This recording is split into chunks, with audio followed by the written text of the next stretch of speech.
Hello everyone and welcome back to the another video. So अभी जब मैं ये वीडियो रिकॉर्ड कर रहा हूँ, बिटकॉइन ऑलमोस्ट अपने ब्रेक इवन पॉइंट पे ट्रेड कर रहा है और आरएसआई इंडिकेटर से भी हमें कुछ इस तरह के इंडिकेशन देखने को मिल रहे हैं, जिसके बारे में अपन फर्दर इस वीडियो में डिस्कस करेंगे और साथ में ये भी डिस्कस करेंगे कि कैसे एक giant bitcoin hedge fund 3 arrow Capitals कैसे बैंकरप्ट हो गया। सो मेक श्योर कि आप वीडियो को एंड तक देखो ताकि आप सारी चीजें समझ पाओ, क्योंकि it's not a great news for crypto investor as well as crypto market. So now let's get back into the video और बात करते हैं बिटकॉइन के बारे में। सो अगर आप बिटकॉइन के डेली आरएसआई इंडिकेटर को चेक करते हो तो अभी के टाइम पीरियड में जब मैं ये वीडियो रिकॉर्ड कर रहा हूँ वो अपने लाइन ऑफ सपोर्ट से स्लाइटली नीचे ट्रेड हो रहा है और यहाँ तक कि हमने बिटकॉइन का डेली कैंडल क्लोजिंग भी देखा इस आरएसआई लाइन ऑफ सपोर्ट से नीचे। अब ये चीज मैटर ऑफ कंसर्न है क्योंकि यहाँ से दो पॉसिबिलिटीज बनती हैं। अब यहाँ से अगर हमें कुछ दिनों में बाउंस बैक देखने को मिलता है right above this line of support, तब डेफिनेटली ये एक फॉल्स ब्रेकआउट होगा डाउनवर्ड ट्रेंड के लिए। लेकिन अगर हमें फर्दर कंफर्मेशन मिलती है आरएसआई के डाउनवर्ड मूवमेंट की, तब ये बिल्कुल भी एक अच्छा इंडिकेशन नहीं है क्योंकि ये पूरी तरह से इंपैक्ट करेगा बिटकॉइन के डेली चार्ट पैटर्न को। क्योंकि पिछले 2 महीनों से हमें बिटकॉइन में एक बुलिश मूवमेंट देखने को मिला है, टू बी स्पेसिफिक पिछले 1 महीने से, और इस तरह का सिमिलर मूवमेंट हमें बिटकॉइन में पहले क्वार्टर में भी देखने को मिला था 2022 के। अब जिस तरह के चार्ट पैटर्न बिटकॉइन अभी के टाइम पीरियड में बना रहा है, ये स्लाइटली पॉसिबल है कि जिस तरह का मूवमेंट हमें पहले क्वार्टर में देखने को मिला था, हमें एक बुलिश मूवमेंट के बाद एक ब्रेकआउट देखने को मिला for a slightly longer time period. अब इस तरह के मूवमेंट हमें इस बार भी देखने को मिल सकता है। I might be wrong but the possibilities are there, क्योंकि प्रीवियसली जब बिटकॉइन ने अपने आरएसआई लाइन ऑफ सपोर्ट को तोड़ा है हमें एक बेयरिश मूवमेंट देखने को मिला है। लेकिन अभी भी टाइम है, हमें और भी कंफर्मेशन की जरूरत है इस ब्रेकआउट से पहले, क्योंकि अभी तक हमने सिर्फ एक कैंडल क्लोज होता हुआ देखा है आरएसआई लाइन ऑफ सपोर्ट के नीचे। अब मार्केट के लार्जर मूवमेंट को प्रेडिक्ट करने के लिए हम सिंपली एक छोटे से इंडिकेशन पे डिपेंडेंट नहीं रह सकते। अभी भी बहुत सारे कंफर्मेशन की जरूरत है। I will let you know जब भी ये ब्रेकआउट देखने को मिलेगा, ताकि इस टाइम फ्रेम में हम शॉर्ट पोजीशन लेके अच्छा खासा प्रॉफिट जनरेट कर पाए। सो फॉर मोर इन्फॉर्मेशन हम स्लाइटली थोड़ा हायर टाइम फ्रेम में बिटकॉइन का चार्ट पैटर्न देख लेते हैं, then will talk about the 3 arrow capital bankruptcy. So as you can see weekly chart pattern में बिटकॉइन अभी भी इन दोनों लाइन ऑफ सपोर्ट के बीच में ट्रेड कर रहा है, और अगर हम 4 आवर चार्ट पैटर्न की बात करें तो हमें ऑलरेडी एक ब्रेकआउट देखने को मिल चुका है। और अगर आप शॉर्टर टाइम फ्रेम में बिटकॉइन में ट्रेड ले रहे हो तो 4 आवर चार्ट पैटर्न में ये 2 सपोर्ट आपके लिए काम कर सकते हैं। So now let's talk about 3 arrow capital and their bankruptcy. So according to report 3 arrow capitals owe करता है $3.5 बिलियन क्रेडिटर्स को, इंक्लूडिंग $2.3 बिलियन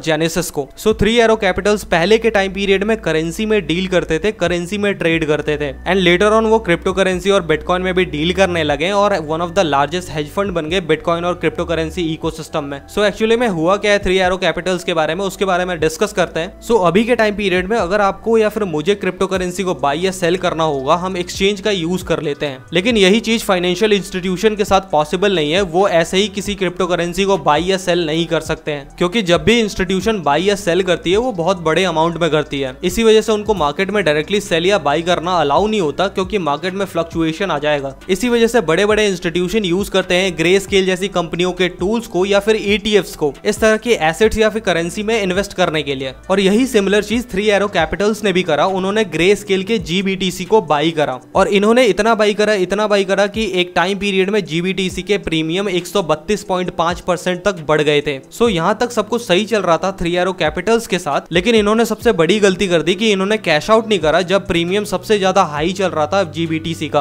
अब इन्होंने कैश आउट नहीं करा बल्कि GBT के शेयर्स को एज अ कोलैटरल जमा करके लोन उठाए थे। अब उस लोन से इन्होंने बहुत सारी चीजें करी है। हाँ, लूना में भी इन्वेस्ट करा था इन्होंने। So at the end of the day इनके साथ बहुत बुरा हुआ, लूना क्रैश हो गया, GBT के प्रीमियम्स माइनस में बिक रहे हैं और कंपनी पूरी तरह से बैंकरप्ट हो चुकी है। सो इस पूरे क्रैश से हमें कुछ सीखने को मिलता है कि कभी भी अपने फंड को एक जगह पे मत रखो। अगर आपको प्रॉफिट मिल रहा है तो उसको कैश आउट करना बहुत जरूरी है, और अपने फंड को डाइवर्सिफाई करना भी उतना ही जरूरी है जितना कि आप प्रॉफिट को बुक कर रहे हो। सो आज के लिए इतना ही। वीडियो अगर पसंद आया हो तो लाइक शेयर कमेंट करना। चैनल पे अगर नए हो तो सब्सक्राइब करें, मेरा मत जाना। मिलते हैं नेक्स्ट वीडियो में, तब तक के लिए स्टे हेल्दी स्टे सेफ।